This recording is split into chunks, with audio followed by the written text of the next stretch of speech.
berdoa, berdoa dalam hati masing-masing, kepercayaannya.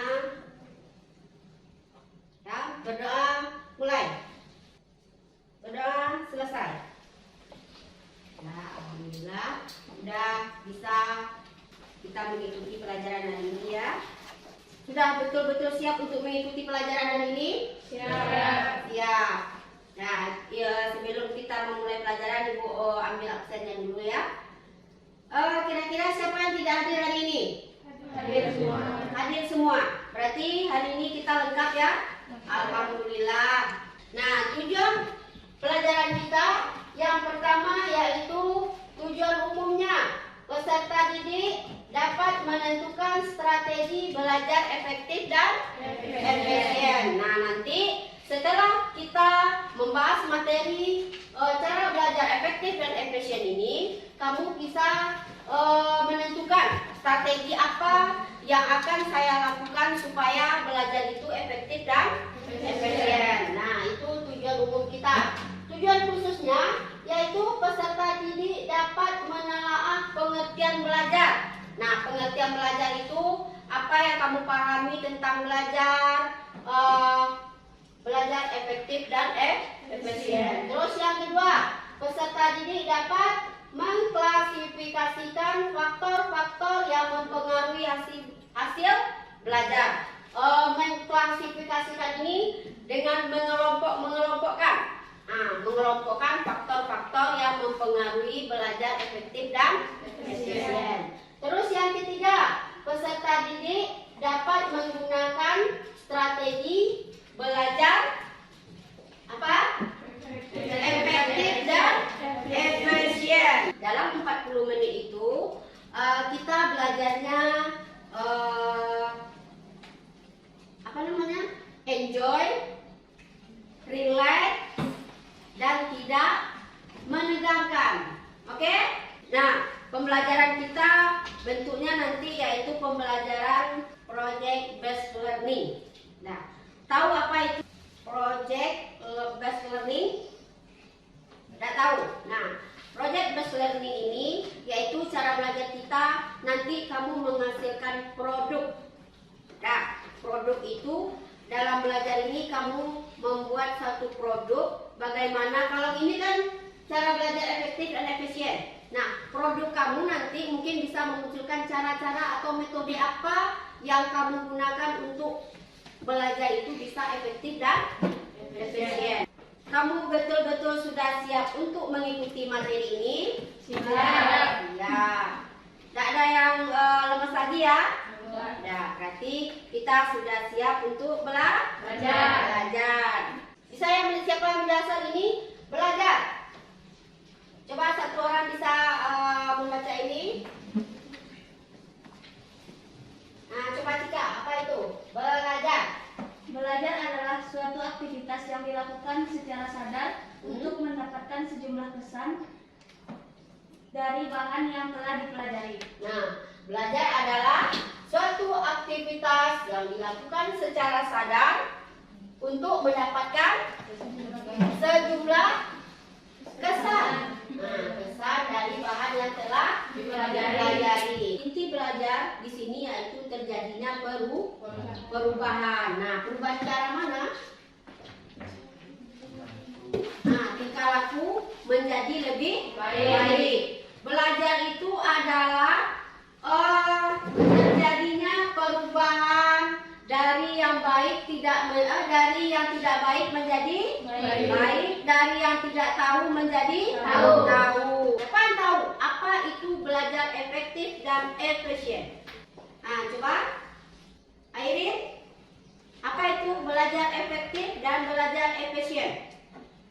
Belajar efektif dan efisien, cara belajar yang sesuai dengan kondisi yang personal atau individu personal, belajar baik segi metode, penggunaan tempat atau penggunaan waktunya. Nah, itu belajar yang apa? Efektif. Yang efektif. Nah, belajar yang efektif itu yaitu tergantung metode, tempat, dan kegunaan waktunya. Nah, itu yang namanya belajar efektif. Ini kelompok 1, langsung aja gabung kelompok 1. Dan ini yang di sini kelompok 2 tambah itu laki-laki berdua. Ini geser-geser aja ke sini, geser. Ini kelompok 2, ini geser. Ya, berempat ini aja dulu. Nah, ini kelompok 3 yang bertiga ini yang kelompok 4.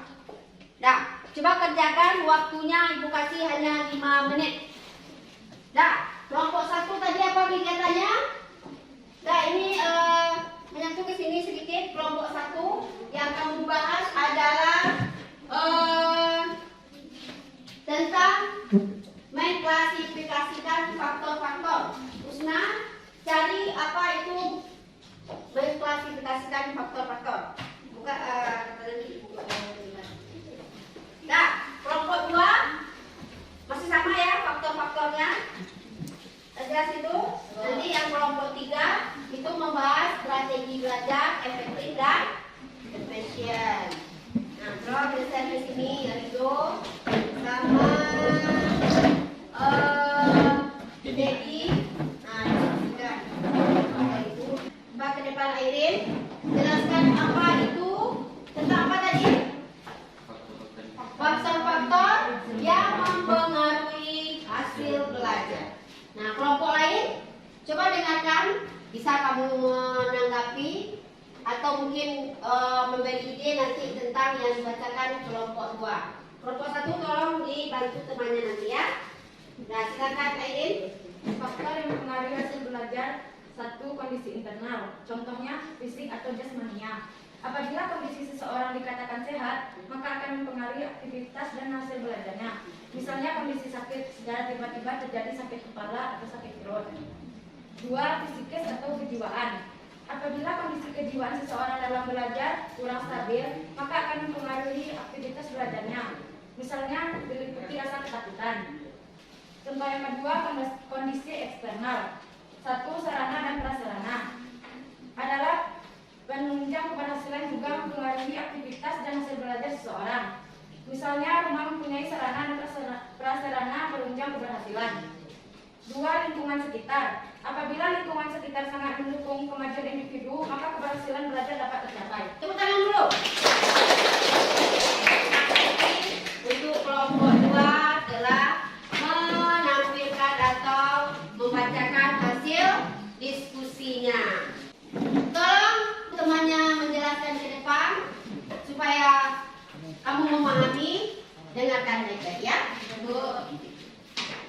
Strategi belajar efektif dan efisien.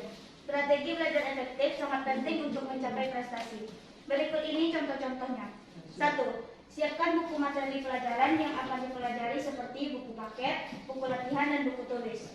Mulailah pelajari buku paket atau catatan untuk jam pertama dan selanjutnya. Yang ketiga, jangan terlalu lama membaca buku pelajaran, kira-kira 20 menit agar kita tidak suntuk dalam belajar. Pahami setiap alinea yang dipelajari.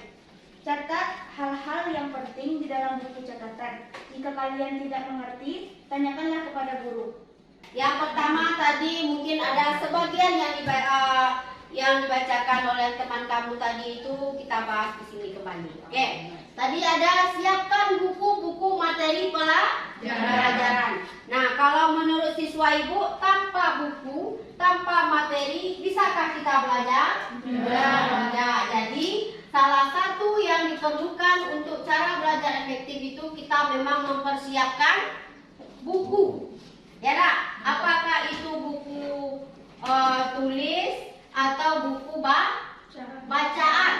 Nah, itu perlu kita menaruhnya. Terus ada lagi, mulailah mempelajari buku paket atau buku catatan untuk jam pertama dan seterusnya. Jadi kalau kita belajar dalam satu hari itu ada 2 materi atau 3 materi, berarti kamu memang memulai pelajaran buku paket itu 3 dalam satu hari.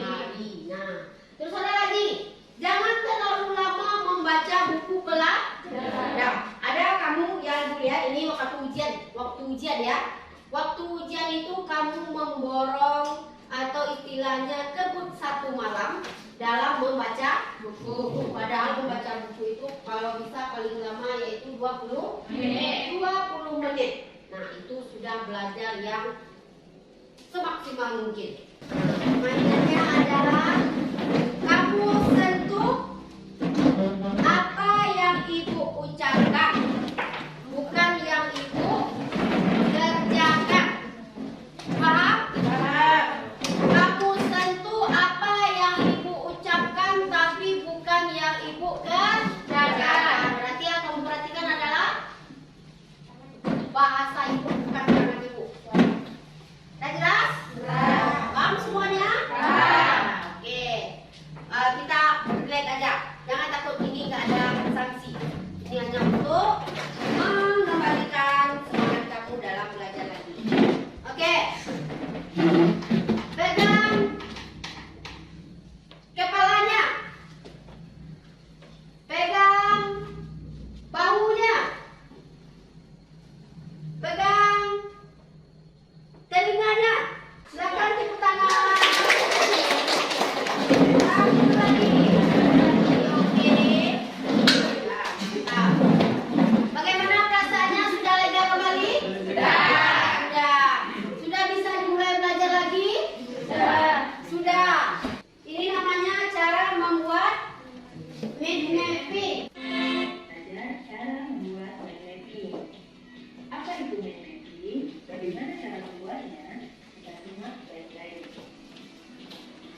Mind mapping adalah pikiran, artinya suatu cara atau metode dengan cara memetakan intisari atau poin-poin penting suatu materi agar lebih cepat dan mudah dipahami. Mind mapping sama saja seperti rangkuman, tetapi mind mapping ini lebih singkat dipahami. Yang mudah dipahami.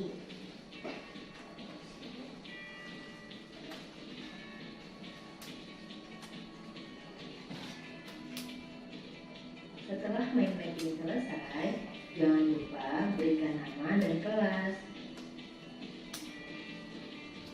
Berikut adalah contoh mind Nah, ini mapping. contoh-contohnya. Bagus kan? Nah, LKPD kan tadi sudah ibu kasih. LKPD itu kamu kerjakan, kamu isi, nanti juga dikumpulkan sama ibu. Nah, sekarang karena semuanya sudah memahami, coba siapa yang bisa menyimpulkan pelajaran kita hari ini tentang belajar efektif dan efisien. Airin bisa menyimpulkannya? Apa itu belajar efektif dan efisien? Apa tadi? Cara belajar yang sesuai dengan kondisi yang personal atau individu personal. Pembelajar baik segi metode, penggunaan tempat ataupun penggunaan waktunya. Ya, itu cara belajar itu menggunakan metode. Nah, bisa ibu simpulkan sedikit bahwasanya materi kita sekarang yaitu cara belajar efektif dan efisien. Cara belajar efektif dan efisien itu adalah cara belajar yang sesuai dengan kondisi personal pembelajaran, yaitu kondisi individu itu sendiri, dan bisa digunakan metode yang bagus atau metode yang sesuai, yang mudah dimengerti dan juga dipengaruhi oleh tempat dan kegunaannya. Nah, itu yang dinamakan metode atau belajar efektif. Sedangkan yang belajar efisien itu adalah belajar yang meminimalkan apa? Meminimalkan usaha. Untuk mengakhiri kegiatan kita hari ini, kita berdoa dulu atau mengucapkan